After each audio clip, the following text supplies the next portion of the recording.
All right, welcome, Heidi. Thank you for coming to be with us. Yes, yes, I am blessed and honored to serve alongside with you in the background. And I am happy to be here today to give you a few reminders of our process and also how you can find help and submit your charge conference forms this year. I will share my screen now. And I always say that if you don't know where to start, you can always start in the conference website. There are two ways to obtain information about the charge conference forms, and that is in the resources drop-down menu.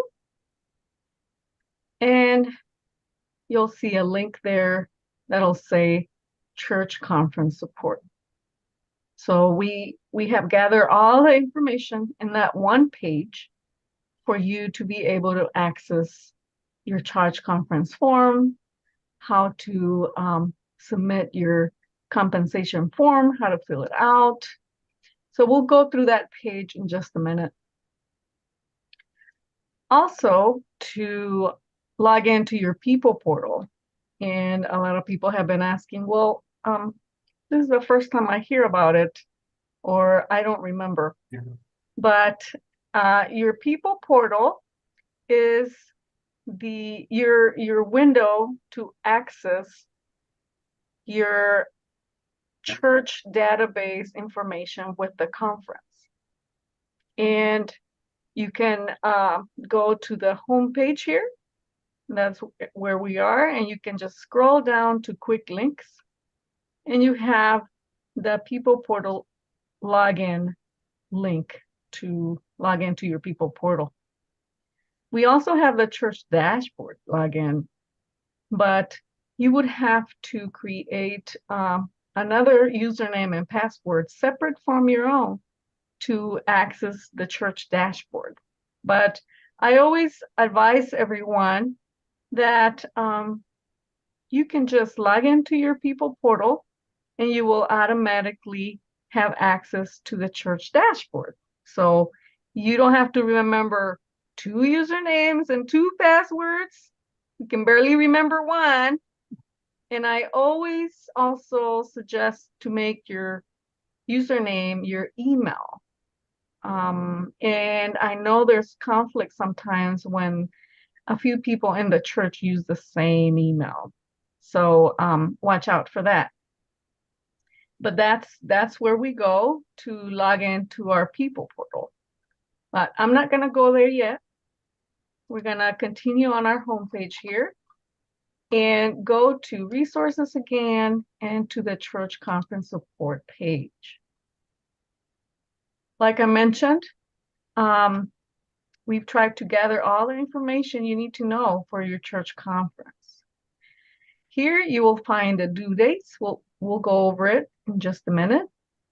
You will also find Bishop Young's welcome video for church conference for this year. So you will have to play it. Hopefully you have the capability in your church to play this video during your church conference. It is prompted on the agenda.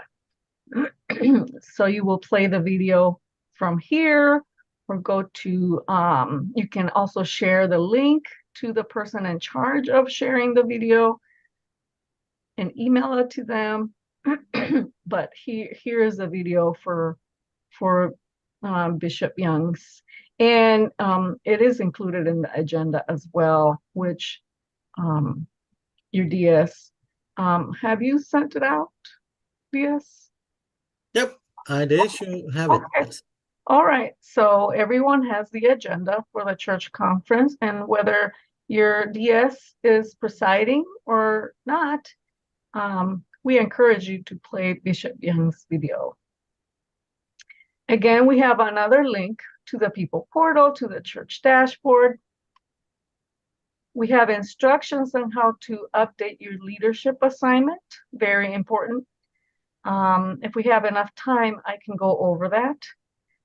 And to also access and update your charge conference forms is basically how to access your people portal or your church dashboard. But one link that is very crucial to your church conference is the link on how to complete your clergy compensation form. There's a lot of information here. Most importantly, the clergy compensation form is due 10 days prior to the church conference or church conference. The reason why this is because we have to check on your clergy compensation form to make sure all the numbers are correct. We're noticing that a few people are choosing the couple's health premium when they are not a clergy couple. You have to be two, spouses that are two clergy in order to choose those premiums. So watch out for that.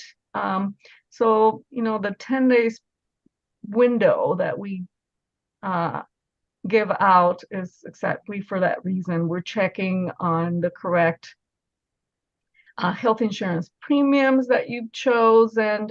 Actually, Reverend Jean is helping out with this year with that because she knows exactly what you have, and she will get the information whenever the elections for next year for health insurance premiums that you have to go into the WestPath page to also choose those there, but they have to match. They have to match whatever you place with WestPath and also in your compensation form. And depending on whether or not the church pays for your clergy portion, if you have one or not, that'll affect your other numbers for the CPP and our CRSP. So very important that you choose the correct health insurance premium. A reminder that all pastors must contribute at least 1%. If you are a full-time and three-quarter time clergy, you oh, I thought it was recruiting. All pastors must contribute at least 1% of their planned compensation into the UMP plan. It's an extra account. For the part-time clergy, quarter-time and half-time, they will automatically be enrolled in the UMPIP. But for full-time and three-quarter time clergy, they will need to contribute at least 1%. You can always do more. Again, during the annual conference, there was a minimum compensation approved, and that was 5% increase, meaning it is 5% higher than this year's compensation. So full elders, deacons, provisional members, and associate members, their minimum salary will be $48,679. That is for full-time clergy. And licensed local pastors' minimum salary is $44,041. So it's 5% higher than this year for 2024. And if you are appointed half-time, just divide that number by 2 and so on and so forth. The CRSP and the CPP calculations, the CRSP remains the same at 12%, and the CPP did change from 2% in 2023 to 1.5% for 2024. So it's a little bit less expense to the church.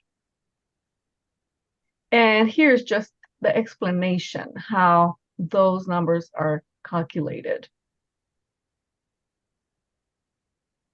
UMP IP for part-time clergy is 6%. So remember, full-time clergy have the CRSP and the CPP benefit, and part-time clergy have the UMPIP with 6% that the church is contributing to that account for you.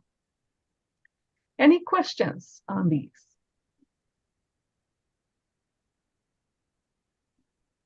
That means you've got it, right?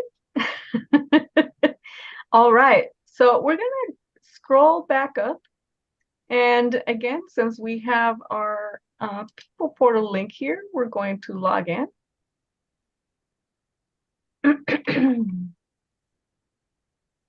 And Owen has been our demo for a couple of years now.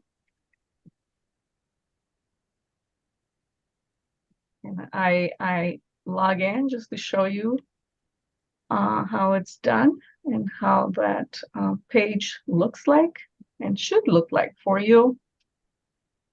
When your people portal opens, it should say your name, portal for Heidi, portal for Dia Sucre Yang, Pastor Deb.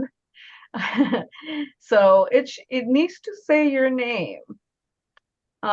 We've gotten calls that, well, I logged in, but it doesn't say my name. How can I make it say my name? Well, you've logged into the wrong persons. Maybe you have a shared computer at the church and that person saved their username and password in the web browser and it logs in automatically. So you are logging into someone else's people portal. So what you need to do is simply log out and log in with your credentials. I know it's been a while since you've logged in, probably. And so hopefully you remember your password, your username and password. We've gotten calls about that as well. If not, you can always go to the help link in the login page to log into the people portal, and you will be sent an automatic email to change your password. So here we go. This Owen here, our demo person, is a clergy person. So you are looking at the clergy links that are here for clergy. And some of the links are new, and IT is still working on those. So we will ignore those for the time being until we get further instructions. But we want you to pay attention to update your contact information. We want to make sure either you as clergy, church admin, and any leader in your church updates their contact information. So this is where you do it with this link. It'll prompt you to insert all of your information. The second link that I want you to pay attention on if you're clergy is your compensation. Prior to last year, the compensation form used to be together with the church conference forms, but that has changed. So since last year, we've had this link. So you should be familiar with it by now. And this is how it would look like. You will be able to print a blank form, fill it out, and show it to your SBRC. But I always suggest that you go to your actual form that you will be filling out for us and submitting. Just because the blank form does not do the calculations for you. So there's room for error in that way. So if you go to your compensation and you start your form, it'll give you I've already started it. That's why I don't have the button, but it'll give you a button if you're going in there for the first time for this year. it'll give you a button to start your form. And if you already started it and coming back, you will see a button to edit. So I always suggest for you to fill it out and have the form do the calculations for you and then print. You can print this form without submitting it. And I always share this trick, just in case you don't know it, is that we right click on any of the forms, whether it's the compensation form or the SBRC form, Committee on Finance form, any of the forms, you can always right click on it and you will get a print button. And you could print it, choose your printer, your local printer, or you can also save as PDF. I have chosen here. You can save as PDF. Click save and save it into your computer. Very easy to obtain a PDF format of this form. And you can then email it to your SBRC or whoever needs to see it to review. That is one way to do it, or print it. So this is how flexible the forms are. Make sure you hit the save button so it'll save the information you've entered. If you're not ready to submit, you can just get out of it, go back to your SBRC committee, have it approved with your ad console as well. And then if you need to update any numbers, you can edit the compensation. And once you're done with that, let me note that if you are in a multiple charge, you also need to manage the splits. So it will auto-populate for you a little bit, but make sure these reflect the churches that you are appointed and how much they will be paying for your compensation. Owen is not appointed to a 2-point charge, so it does not show 2 columns for 2 churches here. But if you are, it will show it. So make sure that both amounts equal to the grand total, the grand totals here. If it doesn't match, it's not going to let you save it, and it'll give you an error. I've gotten calls for that as well. So always make sure that your 2 columns have the correct percentages or amounts that each church will pay, and that it's equal to the total amount. We hit save, and when you're done, you let us know you're done. You submit for approval. Make sure you type in your name.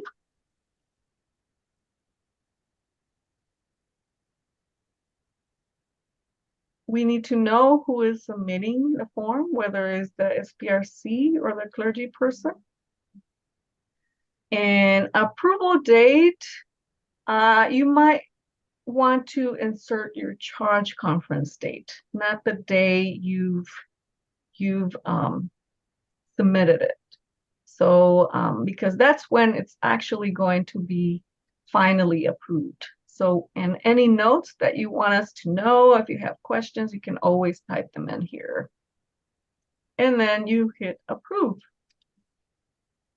And it should automatically submit it. And it lets you know the status that you've submitted it.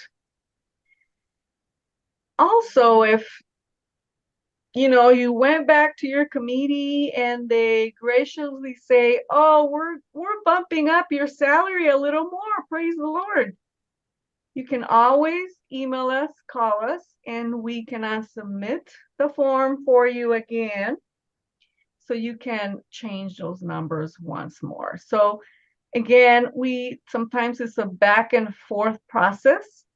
And it does take us sometimes 10 days to figure this one out until it's finally submitted and approved. So please take your time and give us some time to do that. This is why we have that 10-day mark. So again, we have our clergy info sheet for appointment update from last year that you've submitted.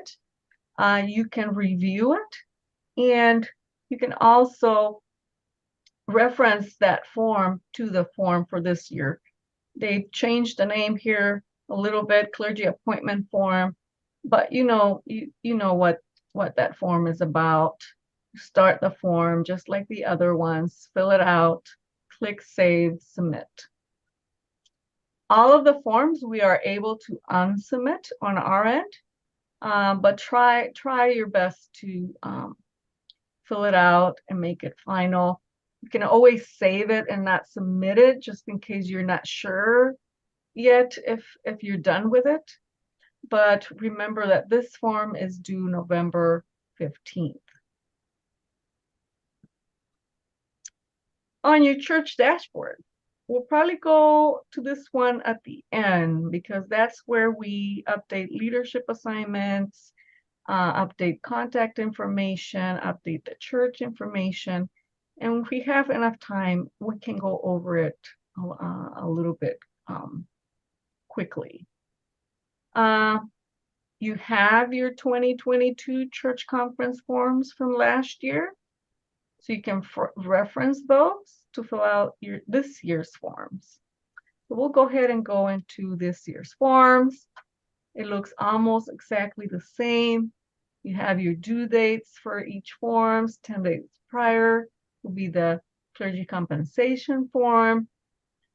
Even though it doesn't mention, you do want to submit the rest of the forms that apply to your church also within 10 days, 5 days, just so you give the DS or whoever is residing in your church conference, time to review prior to going to your meeting. If someone else is presiding on your church conference, you can always share the URL link with them so they can review the forms and have access to the forms that have been submitted. Again, we have very similar forms, and I do want to mention that the lay speaker and lay servant forms are no longer in this portal. They will be, if you have the correct leadership assignment, this is why it's so important to have the correct leadership assignments. If you have the correct leadership assignments for the people that are lay servants and lay speakers, that form will show in their people portal, just like the clergy have their clergy forms. So please let them know. Our conference lay speaker sent out an email about a month ago to all of the lay servants and lay speakers, letting them know that their form is in their people portal. We even populated an automatic username and password within the email, so they could easily just log into their people portal and access their lay speaker or lay servant form. If they did not get the email, it either went to their junk mail, spam email, it bounced, or they simply did not have the leadership assignment in their name. So we want to make sure we have all of those lay servants and lay speakers in the leadership assignments, which we will review in a second. We have two types of forms, and these are just reminders. We have two types of forms. One is a fillable form. For example, the review of the local church life and ministry you will have a button if you haven't started it, start this form. But I started it before to demonstrate to other districts.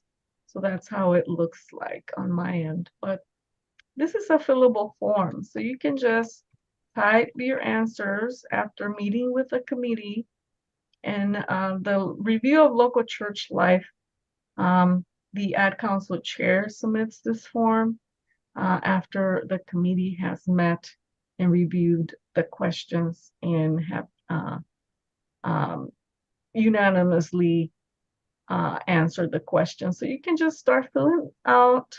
One error that usually people get is that they type in their email incorrectly. Sometimes they're missing the period or the @ symbol. Make sure you have the correct email. It will not let you save the form. Anything that you need to attach, you can attach as additional information, maybe your goals for the year, your calendar for the year, whatever you want the DS to know. You can always attach PDFs or Word documents in this form. You can approve it, save your form, and click on this green button to come back to the forms. I have this message here, required questions are missing, because my form is not fully filled out, or something is missing, like I said, an incorrect email. So you will get this message here whenever you have something missing on the form. The other type of forms that we have is the ones that we upload. For example, the report of the trustees, the Committee on Finance report, and also the parsonage checklist. If your church has a parsonage, those are uploadable forms. What do I mean by that? I will start the Committee on Finance report. So, oh, actually this one they made a fillable. Okay, that's an easier one. I did not know that. Let me go back. Maybe is the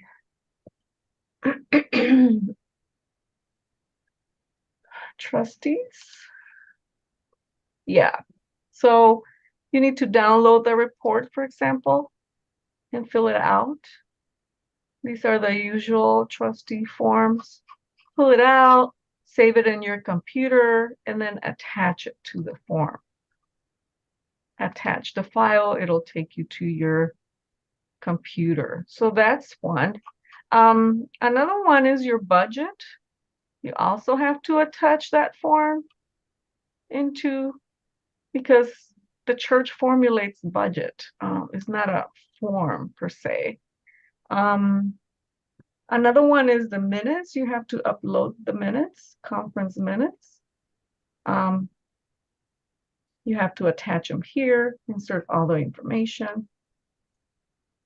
So those are the two different type of forms that we have. People ask, why do these forms say they're optional? Well, because, for example, resolutions are really optional to the clergy. And depending on your housing situation, you will do parsonage furnishing allowance if you live in a parsonage, and a resolution on housing allowance if you live in your own place or rent. So depending on those two scenarios, you only fill out one form. On the resolution of accountable reimbursement plan, what I usually see a mistake on is that the amount that you insert on this form needs to match your compensation total reimbursement. So let's say that you had the minimum 900 for continuing education and maybe $1,000 for travel. That totals 1,900. So this is what we need on this form, the 1900 here that you've approved in your form. So just make sure that the amount matches the same amount from your compensation form.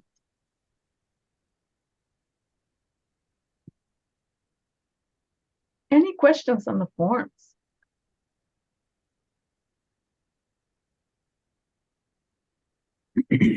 Again, if people are having trouble logging in, if it's your trustee, any person that needs to fill out at least one form, the conference secretary to submit their minutes, if they're having trouble logging in, your last resort will be, again, to copy the URL, copy and paste it on an email, and send them the link to the actual forms page here. And it should let them in without logging in, but that'll be your last resource if you want to them to skip the logging in part. But we do want them to log in because we want to make sure they have their correct contact information in their portal.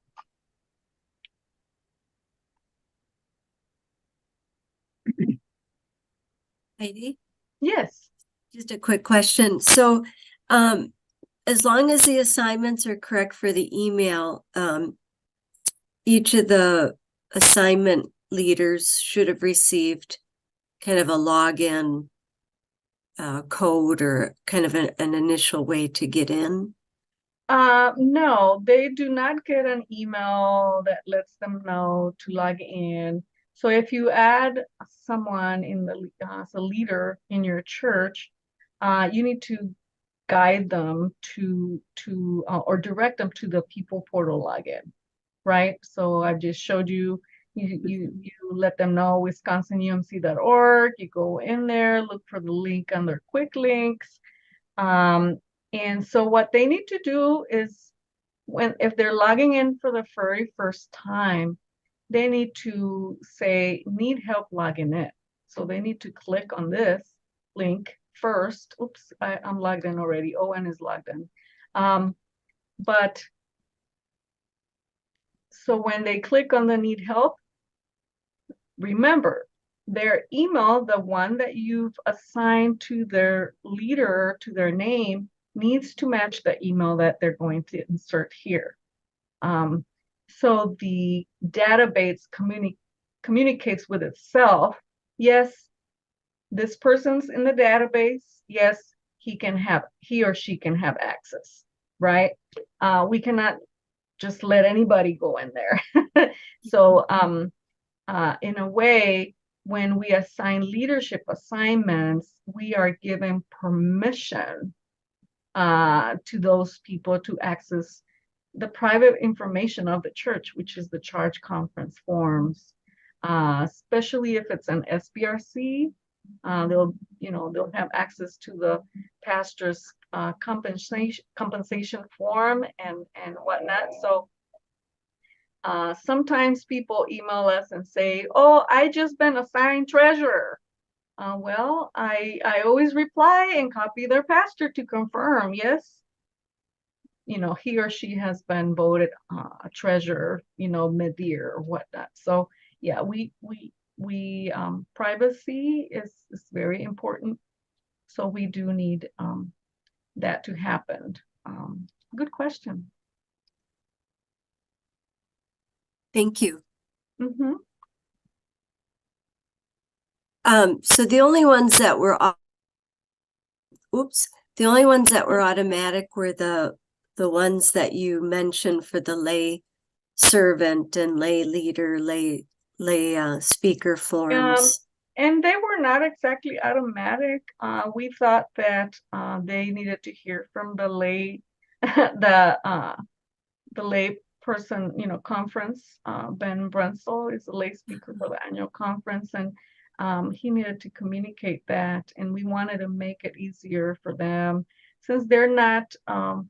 Some of them have other leadership assignments in the church, but some do not, especially if they just started their journey as a lay servant. So we wanted to guide them through the system quicker. This is the third year that we use this system, but there's always changes in leadership assignments all year round, literally. But I know that, January 1st is usually when we get the most people that are new. So you need to guide them, especially the clergy, need to let their leaders know that, this does exist. There is a portal. They need to relate to the conference. Okay, thank you. Mm-hmm. And we'll go over the leadership assignments in a bit here. I know it's almost the hour, but we'll go real quick, just show you how it looks like. So again, we go into the church dashboard. We have several links here. We also have access to the church conferences forms, but here you have your church info link. You can upload a pretty picture of your church. And you can also upload a picture of yourself on your own contact information, by the way. Email address, all of the contact information, anything that you want to note about your church, about your community, even your church start date. I have a lot of churches that we don't have start dates. If you know your church, when your church first opened in 1890, insert that year, please, as part of our history. It will have a summary of the fund balance records here. And I will show you where that is too. So church information, you have your fund balance report that used to be with the rest of the forms. We also last year moved it to the church dashboard because we made it a fillable form. And you can just choose a year, add a fund, several funds. We have a video tutorial, really short video tutorial that shows you how to do the fund balance report after the books have been audited for the year. The deadline for this one is April 15th. It's not a hard deadline. We have grace. Some people submit it now during the charge conference, but make sure that we receive that record. It's very important for the finance office and for the DS for that matter. So manage assignments, yes. Really, really self-intuitive, I always say, but sometimes is not for other people. So can always edit assignments. We do not delete people. We want them in our history. We just insert end dates on people's assignments. So if they're ending on December 31st of this year, they're no longer going to be finance chair for this example, then we just insert that end date here and click save. That's it. That's all you have to do. Penny will not be removed from the list yet because she will disappear come January 1st because she ends on the 31st. So she continues to be your leader for finance chair, for example. And she will disappear from the list unless she has another leadership assignment. She'll appear on another assignment. But that's how we end assignments. And then to add a new person, we just click on this button, choose the position, education contact, for example. A lot of our churches, a lot of people wear several hats. So we have the people that are already in the system and the archive system that have been leaders in your church before or the current leaders. So, and if that person is not there, you're going to enter the name here to search for it in the database. Oh, Teresa, well, in this example, Teresa, she is there, but let's say that that person is not there.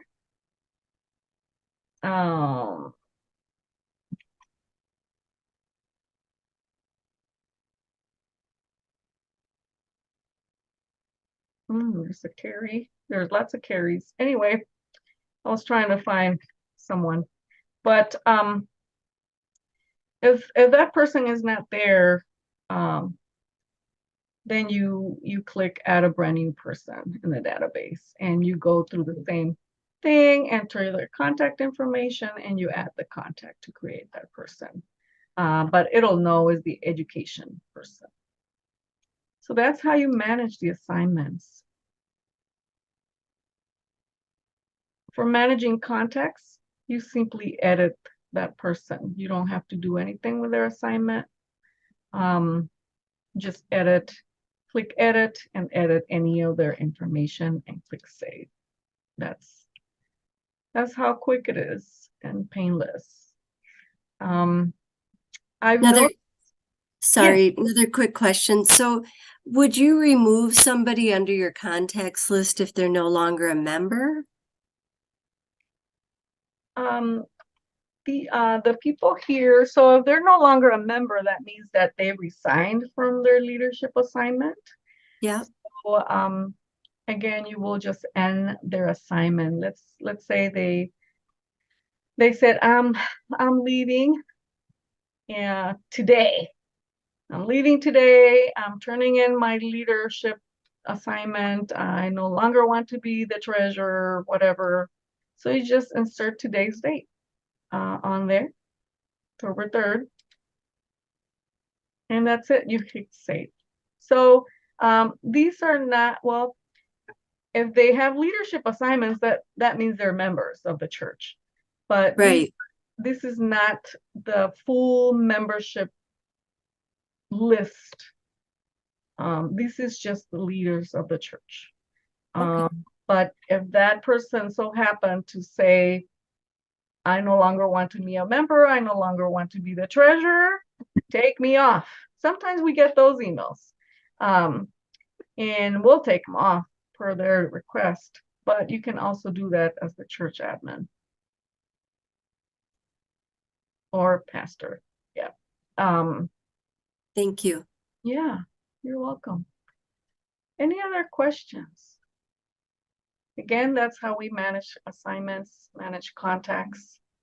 And that's how we fill out our charge conference forms. Any other questions before we wrap up?